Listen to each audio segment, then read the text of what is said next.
भारत में शीतकालीन वर्षा। शीतकालीन वर्षा भारत में दिखाया गया है मैप में। भारत में शीतकालीन मानसून पवनें स्थल से समुद्र की ओर चलने के कारण सामान्यतः वर्षा नहीं करती। अधिकांश भारत में शीत ऋतु में वर्षा नहीं होती है। अपवाद स्वरूप कुछ क्षेत्रों में शीत ऋतु में वर्षा होती है। मैप के माध्यम से देखिए, 50 सेंटीमीटर से अधिक वर्षा वाला क्षेत्र ये देखिए इस है। तो तमिलनाडु का क्षेत्र ये आप दिख रहा है, तमिलनाडु का तट। यहाँ भारत में शीत ऋतु में सबसे ज़्यादा वर्षा होती है। तमिलनाडु का यह क्षेत्र है।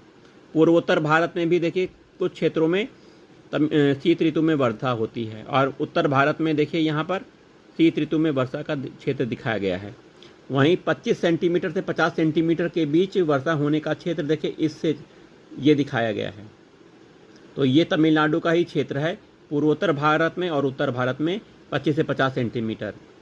और देखिए सबसे कम वर्षा ये पूरा आपको जो दिख रहा है ये 10 सेंटीमीटर से कम के अंदर का है। यहाँ शीतकाल में वर्षा बहुत कम ही होती है। तो मैप में हमने देख लिया कहाँ सबसे ज़्यादा वर्षा होती है, दो क्षेत्र। आइए, पश्चिमी विक्षोभ के कारण उत्तर पश्चिमी भारत, जिसमें पंजाब, हरियाणा, दिल्ली, पश्चिमी उत्तर प्रदेश में कुछ वर्षा होती है। शीत ऋतु में सूर्य के दक्षिण गोलार्ध में होने के कारण पश्चिमोत्तर भारत में उच्च दाब का क्षेत्र बन जाता है।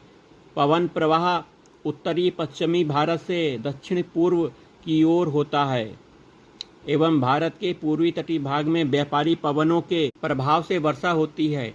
इस समय मुख्य रूप से भूमध्य सागरीय पश्चिमी विक्षोभों से वर्षा होती है। भारत में इस बाह्य उष्णकटिबंधीय चक्रवात को भारत तक लाने हेतु उपोष्ण पछुआ जेट पवनें उत्तरदायी हैं।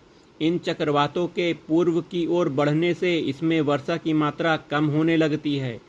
यह अल्प वर्षा भी पंजाब, हरियाणा आदि के गेहूं, चना, सरसों, रबी की फसलों में सहायक होती है।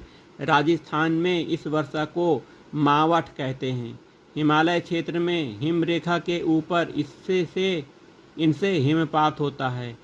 इससे नदियां वर्षा वाहिनी बनी रहती हैं। पश्चिमी विक्षोभ के उत्तर पश्चिमी भारत में इस समय अत्यधिक सर्दी का अनुभव होता है। भारत में पश्चिमी विक्षोभों से औसत वार्षिक वर्षा लगभग 3% प्राप्त होती है। भारत के वर्षा आंकड़े 2022 के अनुसार भारत में 1257 मिलीमीटर औसत वर्षा हुई थी। ये पुराना डाटा है, इसको छोड़ दीजिए।